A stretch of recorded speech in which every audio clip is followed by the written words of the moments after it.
우리 사랑하는 동성교회 성도 여러분, 오늘 우리에게 주시는 하나님의 말씀으로 저와 여러분의 삶에 은혜의 강물이 흘러 넘치시기를 축복합니다. 우리는 살면서 자연스럽게 내 자리라고 여겨왔던 것들이 있습니다.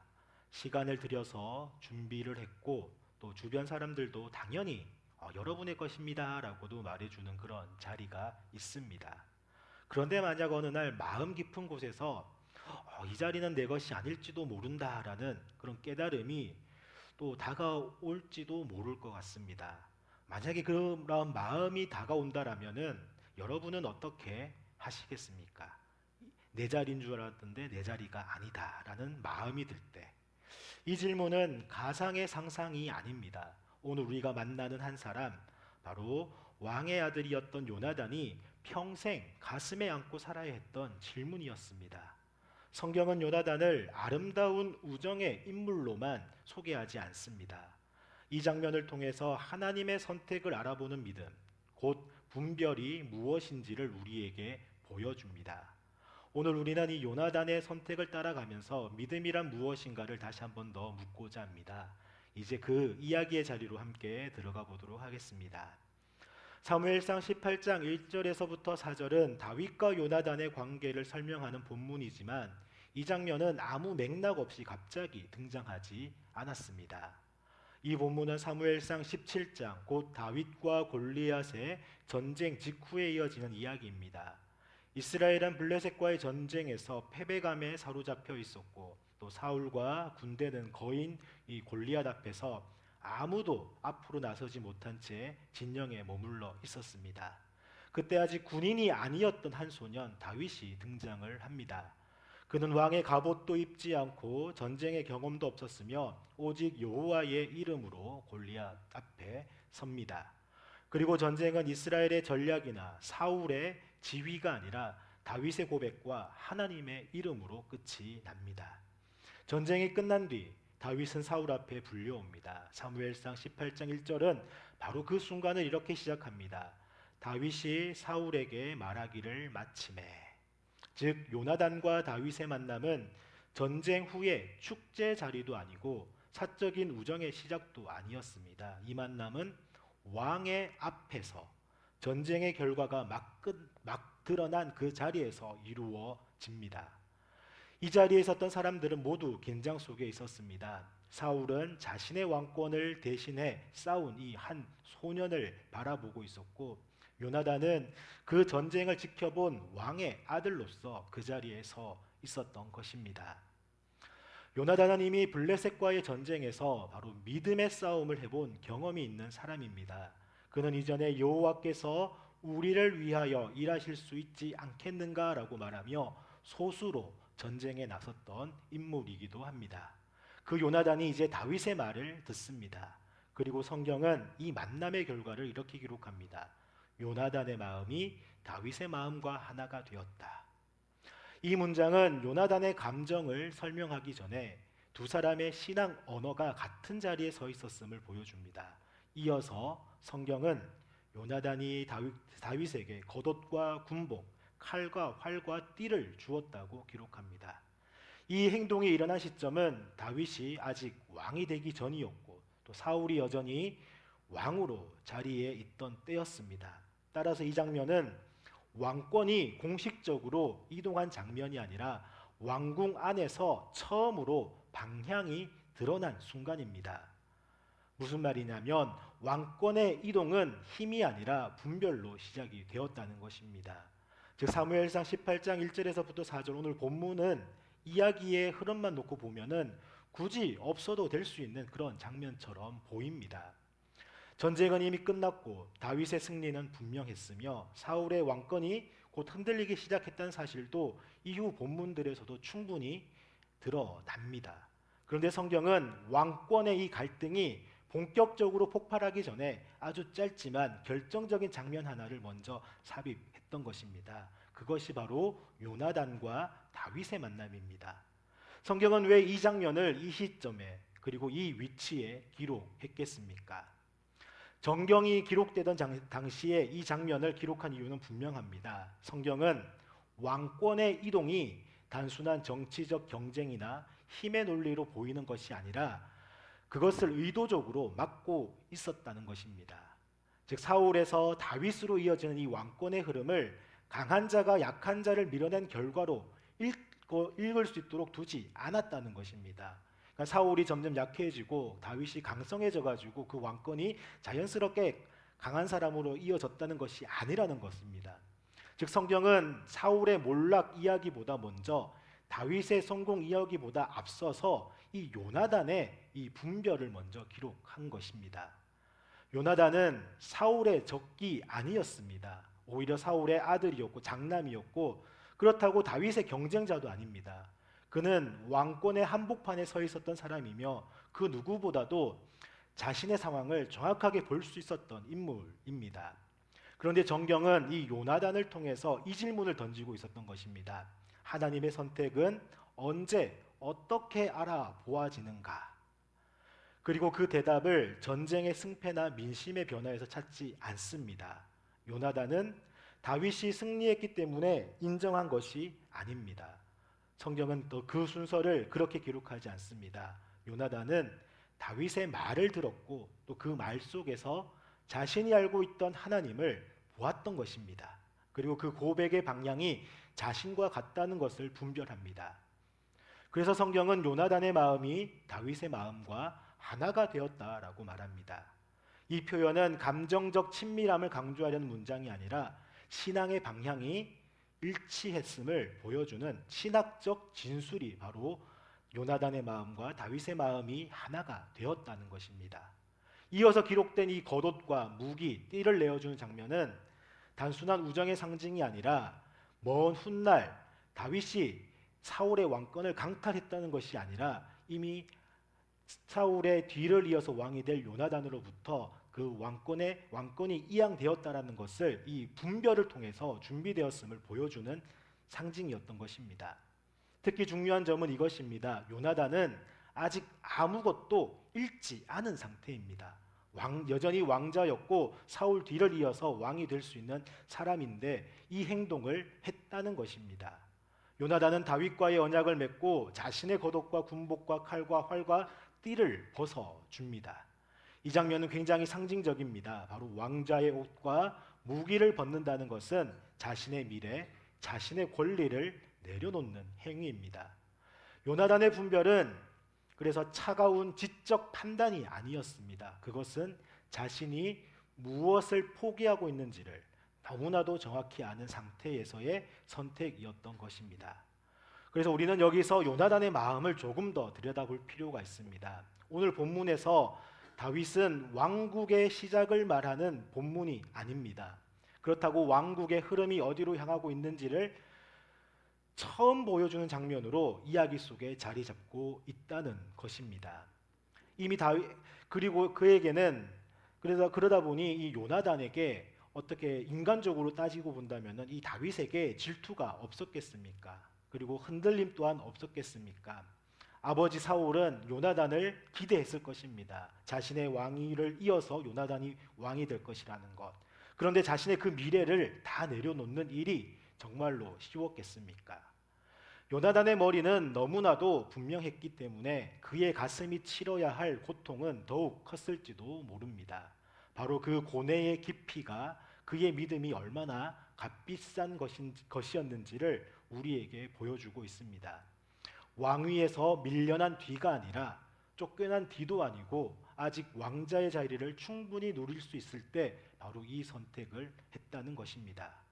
그래서 성경은 이 장면을 통해서 사울의 몰락이 하나님의 변덕이 아니라 하나님의 선택을 알아보지 못한 결과라는 것을 바로 조용하게 대비시키고 있습니다. 사울은 선택을 이미 받았습니다. 하나님으로부터. 그러나 그 선택을 신뢰하지 못했고 요나단은 선택받지 않았음에도 하나님의 선택을 먼저 알아보았던 것입니다. 그래서 성경은 왕권의 이 흐름을 폭력이나 음모가 아니라 분별과 신뢰의 문제로 재구성을 하고 있는 것입니다. 이것이 오늘 본문이 이 이야기 한가운데 놓인 이유인 것입니다. 그래서 사무엘상 18장 1절에서부터 4절은 오늘 우리가 읽을 때에 이 본문은 더 이상 왕궁 이야기로만 머무르지 않습니다. 왜냐하면 오늘 우리는 이미 이 사울의 결말을 알고 있습니다. 그리고 다윗이 결국에는 왕이 되었다는 사실도 알고 있으며 요나단은 끝내 왕이 되지 못했다는 것 또한 우리는 알고 있기 때문입니다. 그래서 오늘 이 본문은 자연스럽게 이러한 질문을 우리에게 던집니다. 누가 옳았는가? 사울인가? 다윗인가? 요나단인가? 그런데 성경은 이 질문을 허락하지 않습니다. 성경은 누가 더 많이 가졌는가? 누가 더 성공했는가?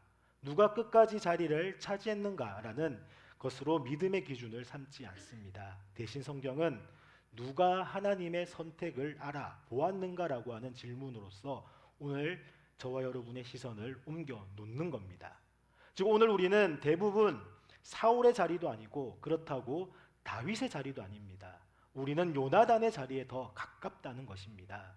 이미 무언가를 가지고도 있고 이미 어느 정도 우리의 위치와 역할이 무엇인지는 알고 있으며 또 그 자리를 계속 붙들 수도 있고 그 자리에서 내려놓을 수도 있는 그런 선택의 지점에 우리가 서 있기 때문입니다.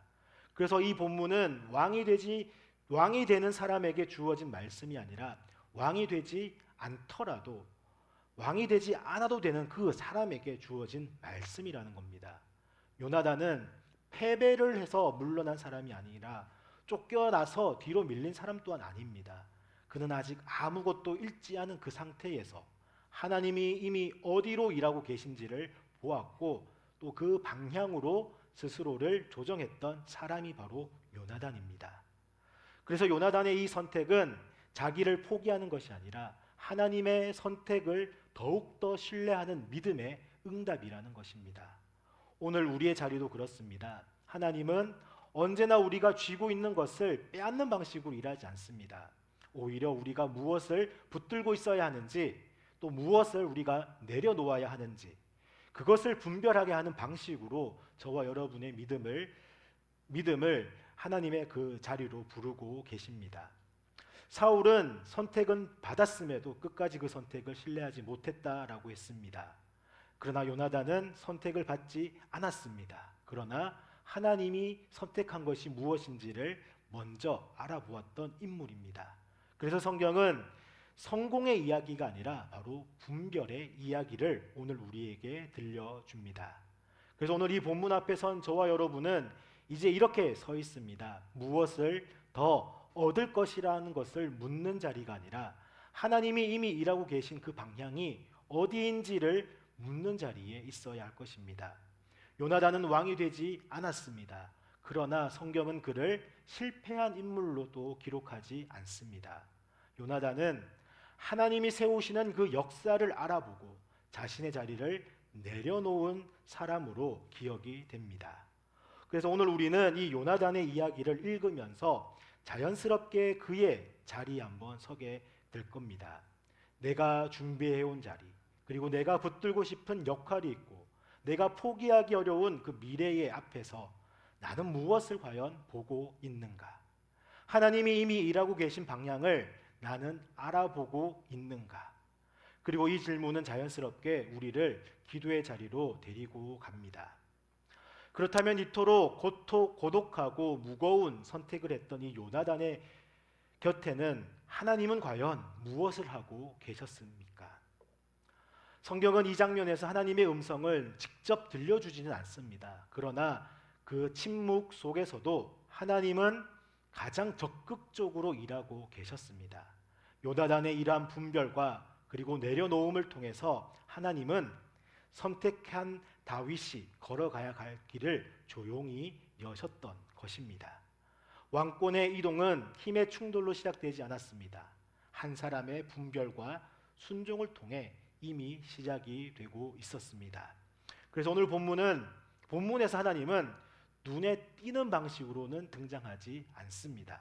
말씀도 없고 명령도 없고 그렇다고 하나님의 놀라운 기적 또한 기록되어 있지는 않습니다. 그러나 이 장면은 하나님이 매우 적극적으로 행동하고 계신 장면입니다. 하나님은 이때 왕권을 옮기지 않으십니다. 그렇다고 사울을 즉시 폐위시키지도 않으시고 다윗을 즉시 왕으로도 세우지도 않습니다. 하나님은 때를 앞당기지 않으십니다. 대신 하나님은 왕궁 한복판에서 하나님의 선택을 먼저 알아보는 증인을 세웠던 것입니다. 그것이 바로 하나님의 행동입니다. 하나님은 자신의 뜻을 실현하기 전에 먼저 그 뜻을 알아보고 지지하는 그 사람의 마음을 준비시킵니다. 요나단이 바로 그 마음이 다윗의 마음과 하나가 된 것은 우연이나 공감이나 또 인간적인 호감의 결과가 아니라 하나님이 이 요나단의 그 마음에 역사하신 것입니다. 그래서 이 장면 전체는 하나님이 왕권의 그 방향을 마음의 자리에서 먼저 드러내고 계심을 보여줍니다. 하나님은 사울의 불안을 즉시 제거하지도 않습니다. 그렇다고 다윗을 향한 그 위협을 또 곧바로 끝내지도 않으십니다. 대신 하나님은 사울의 집안에서조차 하나님의 선택을 알아보는 눈을 먼저 여셨던 것입니다. 그래서 하나님은 이렇게 일하십니다. 칼보다 먼저 분별을 일으키시고 자리 이동보다 먼저 인정을 일으키시고 왕좌보다 먼저 증언을 세우고 계십니다. 그래서 다윗의 길은 권력 투쟁의 결과가 아니라 이미 왕궁 안에서 하나님이 승인했던 그 길이 되었던 것입니다. 즉 요나단의 행동을 통해서 말입니다. 하나님의 행동을 그렇다고 요나단이 대신한 것은 아닙니다. 요나단은 이미 시작된 그 하나님의 행동을 가시화한 눈에 보이도록 한 인물일 뿐입니다.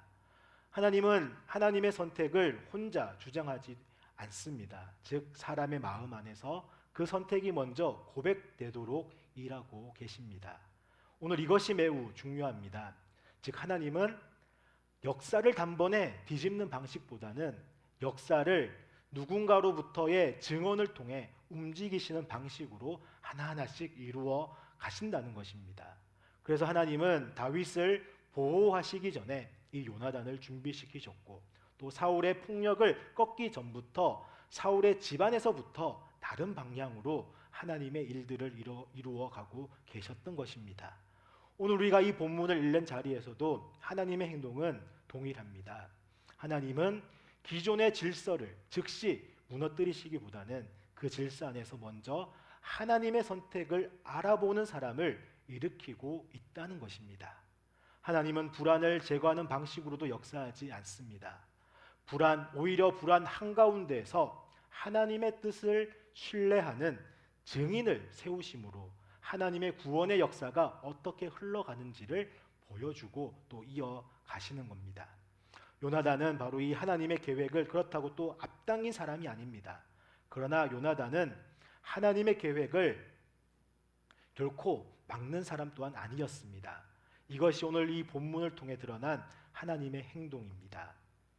하나님은 자신의 선택을 먼저 보이게 하시고 또 그 선택을 알아보는 증인을 세우시면서 그 증언을 통해 앞으로 있게 될 이 폭력과 불안의 흐름을 안쪽에서부터 무너뜨리시고 보호하시고 지켜 나가십니다. 그리고 이 방식은 사무엘상에서만 끝나지 않습니다. 우리가 잘 아는 대로 다윗은 이 이후로 이제 사울 왕으로부터 죽음을 피해서 이제 도피 생활을 하게 됩니다. 그 모든 과정 속에서 하나님의 구원의 역사가 다윗을 인도하는 것처럼 하나님은 언제나 그 자신의 구원을 칼보다 먼저 이 요나단의 증언으로부터 그리고 권력보다 먼저 이 요나단의 인정으로부터 그리고는 결과보다 요나단과 다윗의 관계로 준비해 오셨고 나중에 다윗을 그렇게 그 힘든 고난 속에서도 핍박 속에서도 생명을 보호하시고 지키시고 인도하셔서 결국 하나님의 뜻에 따라 왕으로 세움을 받습니다. 그리고 성경의 이야기는 여기서만 멈추지 않습니다. 이 요나단의 자기 포기와 신실한 분별은 다윗의 길을 열었고 다윗의 왕권은 결국 한 왕을 넘어서 한 구원의 역사로 향해 나아갑니다. 그래서 성경은 언제나 더 큰 그림을 우리에게 보여주는데 바로 이 한 사람의 희생을 통해서 하나님의 구원 역사는 앞으로 나아가고 또 그 흐름은 마침내 예수 그리스도에게로 이어집니다. 왕이 되지 않아도 괜찮았던 이 요나단의 믿음은 우리를 왕되게 하시는 바로 하나님의 구원을 또한 미리 보여주는 그림자였습니다. 오늘 본문에서 요나단은 물러나지만 이야기는 결코 멈추지 않았습니다. 오히려 이 장면 이후부터 다윗의 길은 더 험해집니다. 사울의 불안은 점점 더 폭력으로 변하고 다윗은 왕이 되기 전 오랜 도피 시간을 통과해야만 합니다. 그런데 중요한 사실은 이것입니다. 다윗의 구원은 다윗이 스스로를 지켜서 이루어진 것이 아니라 하나님이 끝까지 책임지셔서 이어졌다라는 것입니다. 요나단은 다윗을 왕으로 만들어주는 사람이 아닙니다. 그는 다윗을 대신해서 싸우지도 않았고 사울을 또한 끌어내리지도 않았습니다. 그러나 요나단의 존재 이 하나로 인해서 다윗의 길은 끊어지지 않았습니다.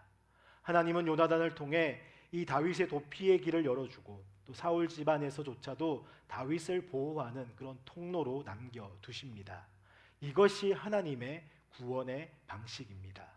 하나님은 선택하신 사람을 즉시 영광의 자리로 옮기시지는 않습니다. 대신 하나님은 그 선택이 역사 속에서 사라지지 않도록 끝까지 붙들고 계신다는 겁니다. 요나단은 구원의 주체는 아니지만 그러나 그는 구원이 이어지도록 하나님이 사용하신 사람입니다. 그리고 이 구조는 다윗에게서 끝나지 않습니다. 다윗은 쫓기는 왕이 되었고 광야를 떠도는 존재가 되었으며 결국 기다리는 왕의 삶을 살아갑니다. 그 다윗의 삶은 훗날 또 다른 한 분을 예비하는데 바로 사람들에게 거절당하고 지도자들에게 위협이 되었으며 제거의 대상이 되었던 한 분, 예수 그리스도이십니다. 예수님 역시 사람들의 불안과 두려움 속에서 환영보다는 거절을 당했습니다. 왕의 자리를 예수님이 요구하기보다는 오히려 십자가의 길을 걸으셨습니다. 그러나 하나님은 그 아들을 포기하지 않으십니다. 사람들은 예수님을 제거하려고 했지만 하나님은 부활로 오히려 응답을 하셨습니다. 이것이 성경이 말하는 구원입니다. 구원은 불안한 우리 인간의 선택에서 시작되지 않습니다. 구원은 흔들리지 않는 이 하나님의 선택에서 시작됩니다. 그리고 하나님은 그 선택을 결코 중간에 철회하지 않습니다.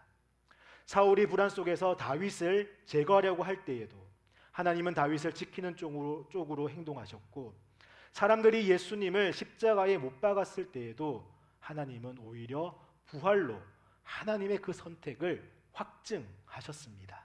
이것이 구원의 성취입니다. 하나님은 선택하신 일을 끝까지 버리지 않으시고 또 그 선택이 역사의 폭력 속에서도 사라지지 않도록 직접 책임지시는 분이십니다. 그래서 요나단의 이야기는 실패한 왕과의 비극으로 끝나지 않습니다. 이 이야기는 불안한 인간의 선택보다 신실하신 하나님의 선택이 어떻게 구원을 이루어 가는가를 보여주는 증언입니다.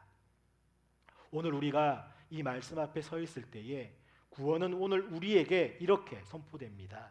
우리가 불안해서 흔들릴 때에도, 사람들의 평가에 우리의 마음이 쏠릴 때에도 하나님의 선택은 흔들리지 않았고 그 선택은 이미 예수 그리스도 안에서 확정이 되었다는 것입니다. 그래서 구원은 우리가 붙들어서 완성되는 것이 아니라 하나님이 우리를 끝까지 붙드셔서 완성된 은혜입니다. 이제 이 구원의 은혜 앞에서 우리는 자연스럽게 이제 기도의 자리로 나아가게 됩니다. 우리 사랑하는 녹성교회 성도 여러분, 오늘 이 설교는 당장 무엇을 결단하라고 요구하지 않습니다. 다만 어떤 질문 앞에 우리를 서게 합니다. 나는 지금 하나님이 일하고 계신 그 방향을 보고 있는가? 아니면 내가 붙들고 싶은 그 자리만 보고 있는가? 요나단처럼 왕이 되지 않아도 괜찮은 믿음, 비교와 불안 대신에 하나님을 바라보는 그 분별의 믿음으로 살아갈 수 있기를 바랍니다.